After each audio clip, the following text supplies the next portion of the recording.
জয় গুরু। আজ আমি বলবো আমাদের আচার্যদেব এই মৃত্যু ভয় নিয়ে কি বলেছেন।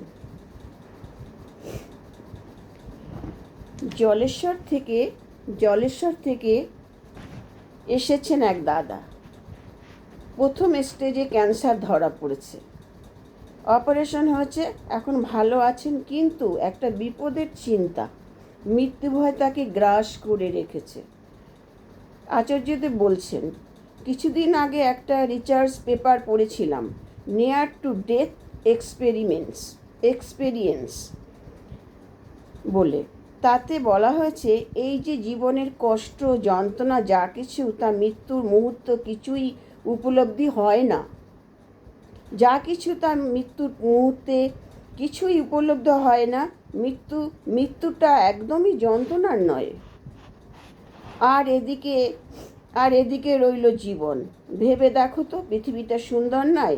এই যে প্রত্যেক দিনের এত আলো, আবার পর্যায়ক্রমে অন্ধকার, গাছপালা, প্রকৃতি, এগুলো কি সত্যি সুন্দর নয়? তাই তিনি আমাদের যা যা দিয়েছেন তা প্রত্যেকটা জিনিসই সুন্দর। জন্মটাও তেমন সুন্দর, বেঁচে থাকাও তেমনই সুন্দর, আবার মৃত্যুটাও তেমন সুন্দর। এগুলো কোনোটাই আমাদের পছন্দ অপছন্দের নয়, এটাই চরম সত্য।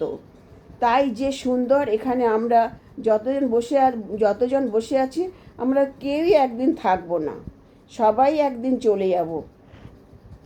কে কখন যাব কেউ বলতে পারে না, কেউ আগে যাব, কেউ পিছনে যাব। তাহলে এখানে বসে সবাই কি মৃত্যু ভয় পাচ্ছে? কেউ পাচ্ছে না, তুমি ভয় পাচ্ছ। তাহলে মৃত্যুর আগে তো তুমি ভয়ে মৃত হয়ে রয়েছ। তুমি ঠাকুর ধরেছ, ভয় পাবে কেন? ঠাকুর তো প্রথমেই বলেছেন, ভয় পেলে তার ধর্মরাজ্যে ঢোকার অধিকার নেই। এটা নয় যে আমি দীক্ষা নিলাম আর ধার্মিক হয়ে গেলাম।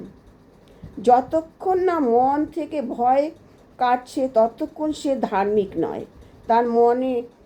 তার মানে ঠাকুর ধরে আমাদের জীবনের গল্পটা কি হবে? নির্ভীকতা। আর নির্ভীকতা তখনই হবে যখন নির্ভরতা আসবে। অন্তর থেকে নির্ভর করে ঠাকুরের প্রতি আমাদের উক্তি হবে, তুমি সত্যি, তুমি জীবন, তুমি আশা। এইভাবে ভাবে, তবেই দেখবে জরা, মৃত্যু, ব্যাধি কোথায় পালিয়ে গেছে। উক্ত দাদাটি আচার্যদেবের কথায় আশ্বস্ত হয়ে মুখে বিশ্বাসের প্রভা ফুটে ওঠে। আনন্দিত চিত্তে প্রণাম করে তিনি বিদায় নিলেন। ঠিক এইভাবে আমাদের বর্তমান আচার্যদেব অর্কদ্যুতি চট্টোপাধ্যায় হাজার হাজার মানুষের সমস্যার সমাধান করে চলেছেন অনায়াসে, অশেষ ধৈর্য সহকারে। এই হলো ঠাকুরের উত্তরসূরি, এই হলো পরম্পরা। দেওঘর ধাম হলো শান্তিধাম, যেখানে গেলে মনের শান্তি মেলে, অপূর্ব পরিবেশ, মনে হয় এখানেই থেকে যাই। ভাবি, ঠাকুরের এত ভালোবাসা, প্রতিদিন হাজার হাজার লোকের সমাবেশ সেখানে, আর বিভিন্ন উৎসবে তো লক্ষ লক্ষ মানুষের সমাবেশ।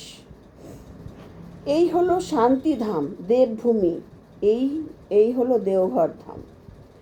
ঠাকুরকে এত ভালোবাসে মানুষ, এ যেন পিতা পুত্রের ভালোবাসা, পিতা পুত্রীর ভালোবাসা। এতটুকু ফাঁক নেই, এতটুকু ভালোবাসার এতটুকু খাটতি নেই। ঋত্বিক দাদাদের আলোচনা শুনে বুঝতে পারি ঠাকুরের প্রতি কত ভালোবাসা। ঠাকুরের কথা বলতে বলতে তাদের চোখে জল এসে যায়। তাদের কত গভীর ভালোবাসা।